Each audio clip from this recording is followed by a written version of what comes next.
హరే కృష్ణ. ఓం నమో భగవతే వాసుదేవాయ.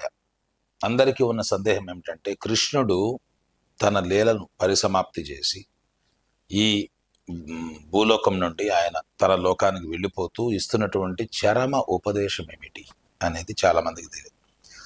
సో మనకు తెలుసు, భగవద్గీత గురించి మనందరికీ తెలుసు.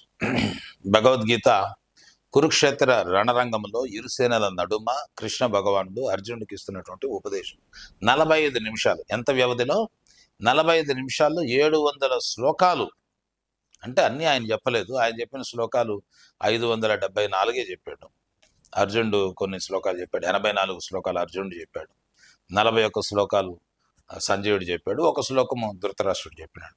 ఇవన్నీ కలుపుకుంటే 700. ఇదంతా కూడా 45 నిమిషాల వ్యవధిలోనే ఆయన చెప్పాడు.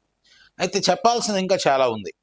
అవన్నీ ఆడ చెప్పుకుంటూ కూర్చుంటే ఇంక యుద్ధము ప్రారంభం కాదు. అందుకని ఆయన ఏం చేశాడంటే, కృష్ణుడు తన లీల పరిసమాప్తి చేస్తూ తన ఆప్త మిత్రుడైనటువంటి ఉద్ధవుణ్ణి పిలిచాడు. ఉద్ధవుడు కృష్ణుని యొక్క బంధువు, అదేవిధంగా అంతరంగిక సేవకుడు, అదేవిధంగా కృష్ణుని దగ్గర ద్వారకలో మంత్రి. ఆయన్ని పిలిచి ఆయనకి ఉపదేశం చేస్తున్నాడు. దాన్నే ఉద్ధవ గీత అంటారు. ఉద్ధవ గీత ఏదో కాదు, భగవద్గీతకి సీక్వెలే ఉద్ధవ గీత.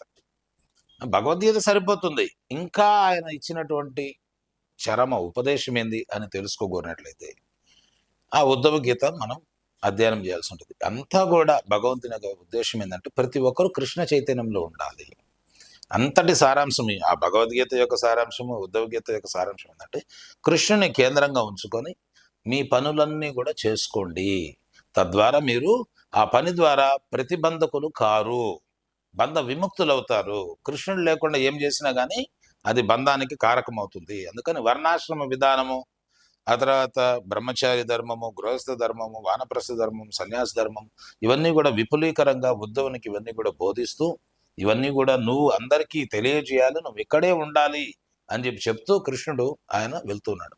చివరగా ఏది ఏమైనప్పటికీ కూడా ప్రతి ఒక్కరూ ఈ విషయాన్ని మనం అర్థం చేసుకోవాలి. సర్వధర్మాన్ పరిత్యజ్య మామేకం శరణం వ్రజ అహంత్వాం సర్వపాపేభ్యో మోక్షయిష్యామి మా శుచః. అన్ని ప్రాపంచికమైనటువంటి లౌకికమైనటువంటి కృత్రిమ ధర్మాలన్నిటిని కూడా త్యజించి, అవన్నీ కూడా మన ధర్మాలు కాదు, ఇక్కడ మనం వచ్చి ఏర్పాటు చేసుకున్నటువంటివి ఇవన్నీ కూడా. అసలు ధర్మం ఏంది? జీవుని యొక్క ధర్మం అని అంటే, భగవంతుని యొక్క నిత్య దాసులం మనము. జీవేర స్వరూపహాయ్ కృష్ణేర నిత్య దాస. అందుకని మన యథార్థమైనటువంటి ధర్మం అది. ఆత్మలుగా మనందరి ధర్మం భగవంతుని యొక్క సేవ చేసుకోవడం. కానీ దాన్ని మర్చిపోయి ఇక్కడ కృత్రిమమైనటువంటి ధర్మాలు ఎన్నో మనం ఆపాదించుకున్నాం. అందుకని వాటన్నిటి నుంచి బయటపడి నాకు శరణాగతి పొందినట్లయితే నీ పాపాలన్నిటిని నేను నివృత్తి చేస్తాను, నీకు అంతిమంగా చివరిగా మోక్షాన్ని ప్రసాదిస్తాను అంటున్నాడు. అందుకని మానవ జీవితం యొక్క ముఖ్య లక్ష్యము జన్మరాహిత్యము, తిరిగి ఆ వైకుంఠ ధామానికి, గోలోక బృందావనానికి తిరిగి వెళ్ళడము. అందుకని ఆ ప్రయోజనం కోసం భగవంతుడు ఆయన ఉపదేశాలన్నీ కూడా చేశాడు. చివరి ఉపదేశం కూడా అదే. మీరందరూ కూడా సదా నా చింతనలో ఉండండి, నా భక్తులు గండి, నన్ను ఆరాధించండి, నాకు నమస్కరించండి. ఇది ఆయన సందేశం.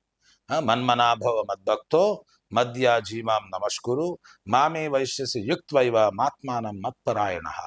మనసుతోటి సదా నా చింతన చేయి, నా భక్తుడివి గమ్ము, నన్ను ఆరాధింపము, నాకు నమస్కరింపము, నేరుగా నా దగ్గరికి నువ్వు చేరుకుంటావు. ఇది ఆయన సందేశం. హరే కృష్ణ.